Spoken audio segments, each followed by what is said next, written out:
السلام علیکم ورحمۃ اللہ۔ ایک مرتبہ پھر آپ کو رحمان رمضان ٹرانسمیشن شہر رمضان، اور اس وقت ہمارا پروگرام ہے ہمارے انبیاء۔ حضرت ابراہیم علیہ السلام کا قصہ جاری و ساری ہے۔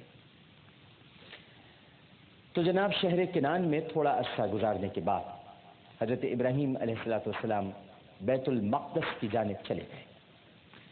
جب آپ وہاں پہنچے تو وہاں حضرت جبرائیل علیہ السلام نے آ کر فرمایا، اے ابراہیم علیہ السلام، آپ زمین کی طرف جتنا دیکھیں گے آپ کو اتنا ہی فائدہ ہوگا۔ حضرت جبرائیل علیہ السلام کے کہنے پر جب حضرت ابراہیم علیہ السلام نے زمین کی طرف دیکھا، صرف دیکھا، حضرت ابراہیم کی کئی معجزات ہیں ناظرین۔ میں اگر آپ کو معجزات بتانے لگوں تو پھر تو بات ہی کچھ اور ہو جائے گی۔ معجزات ہی معجزات ہیں۔ بہرحال جب آپ نے زمین کی طرف دیکھا تو اس جگہ سے آب رواں جاری ہو گیا۔ پھر آپ کیا دیکھتے ہیں کہ نرم زمین میں میوہ دار درخت لگے ہوئے ہیں اور بغیر پانی کے فصل پیدا ہوئی ہے۔ چنانچہ حضرت ابراہیم علیہ السلام نے اسی شہر میں قیام کیا اور بہت سی عمارتیں بنوائیں۔ جب بہت سے لوگ حضرت ابراہیم علیہ السلام پر ایمان لے آئے تو انہوں نے ایک روز اکٹھے ہو کر آپ سے کہا کہ اے ابراہیم علیہ السلام، ہم کو ایک قبلہ چاہیے تاکہ ہم سب لوگ اس کی جانب متوجہ ہو کر اللہ کی عبادت کیا کریں۔ جب حضرت ابراہیم علیہ السلام کی اپنی قوم سے گفتگو ہو رہی تھی، عین اسی وقت حضرت جبرائیل علیہ السلام تشریف لائے اور اللہ کے حکم سے بہشت سے ایک پتھر لا کر اس جگہ پر رکھ دیا جہاں اب بیت المقدس ہے، اور کہا، اے خلیل اللہ، یہ آپ کا قبلہ ہے اور آپ کے بعد آپ کے انبیاؤں کا قبلہ ہے، بس اس پتھر کی طرف قبلہ رو ہو کر اللہ کی عبادت کرتے رہے۔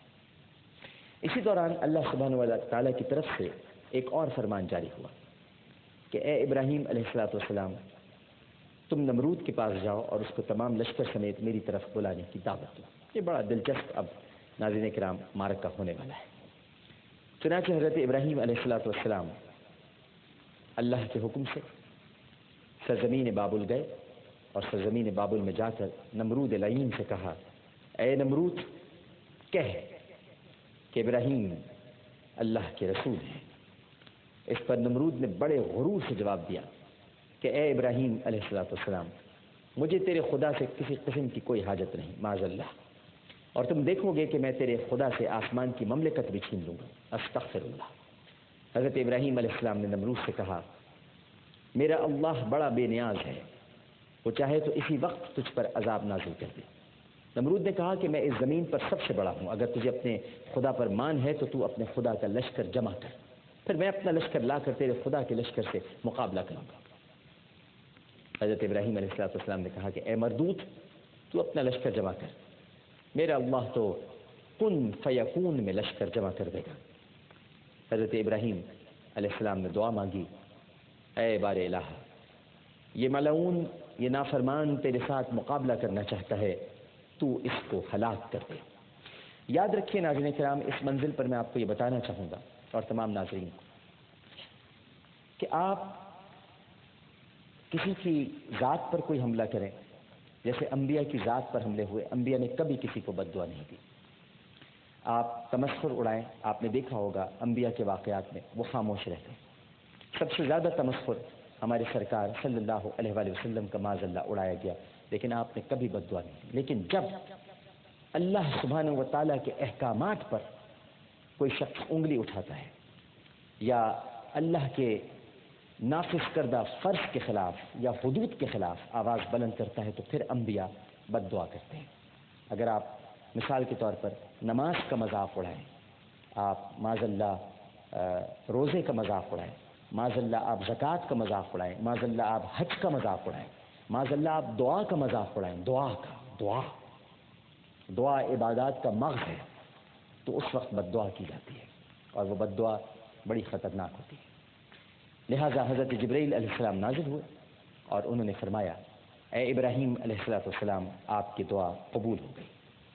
ادھر نمرود نے 60 لاکھ زرہ پوش سواروں کا لشکر تیار کیا اور حضرت ابراہیم علیہ السلام کو یہ پیغام بھیجا کہ اگر تمہارا خدا طاقتور ہے تو اس سے کہہ دے کہ مجھ سے میری بادشاہت چھین لے، لیکن اس کے لیے اسے اپنی فوج بھیجنا ہوگی۔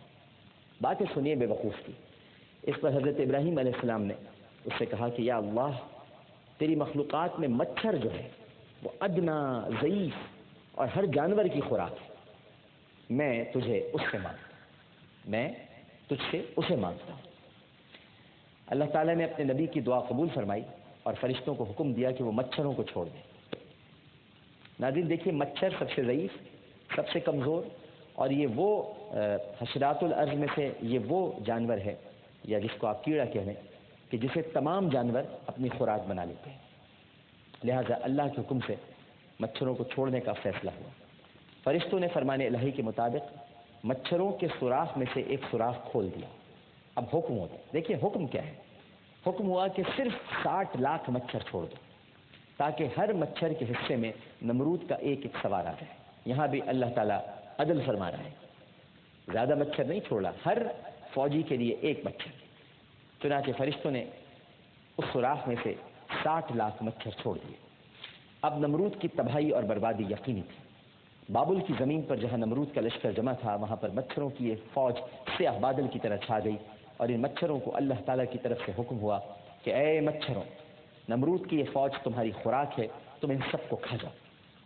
ادھر نمرود نے جب یہ دیکھا کہ کوئی سیاہ بادل ہوا کے دوش پر اس کے لشکر کی طرف چلا آ رہا ہے، تو اس نے لشکر کو نقارہ بجانے اور لڑائی کے لیے تیار رہنے کا حکم دیا۔ مگر مچھر کی فوج آنن فانن نمرودی لشکر پر قیامت بن کر ٹوٹ پڑی۔ مچھروں کی آواز میں، یعنی جو آوازیں تھیں مچھروں کی، ان میں نمرودی فوج کی چیخ و پکار دب کر رہ گئی۔ ہر سوار کے سر پر ایک مچھر بیٹھ گیا۔ یہ مچھر سواروں کے سر میں اپنے ڈنک چبھونے لگے، اور چند لمحوں میں ان کے مغز اور گوشت پوست سب کو چٹ کر گئے۔ مگر اس کے باوجود مچھروں کے حملوں یا کارکردگی میں کوئی کمی نہیں آئی۔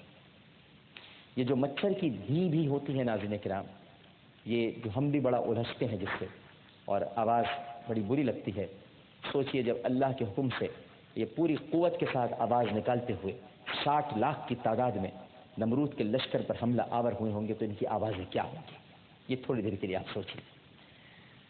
بعض روایات کے مطابق تو مچھر نمرودی لشکر کی ہڈیاں تک چٹ کر گئے، اس فوج کا ایک آدمی بھی زندہ نہ بچا، اور نمرود نے جب اپنے لشکر کا جو عبرتناک انجام دیکھا تو وہ گھر بھاگ گیا۔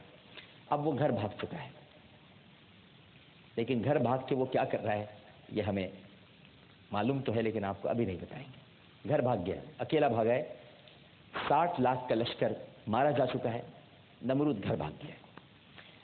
اب کیا ہوتا ہے یہ ہم آپ کو افطار کے وقت بتائیں گے۔ بہت ہی دلچسپ موڑ اختیار کر چکا ہے یہ پورا قصہ۔ افطار کے وقت ہم آپ کو بتا سکیں گے کہ اب کیا ہوا آگے، آپ انتظار کیجئے۔ لیکن اس وقت ہمارا پروگرام ہے نیکی، اور ہمیں دیکھنا ہے پروگرام نیکی، کیونکہ نیکی صرف نیکی ہوتی ہے، چھوٹی یا بڑی نہیں ہوتی۔ ایک وقفہ۔ السلام علیکم ورحمۃ اللہ۔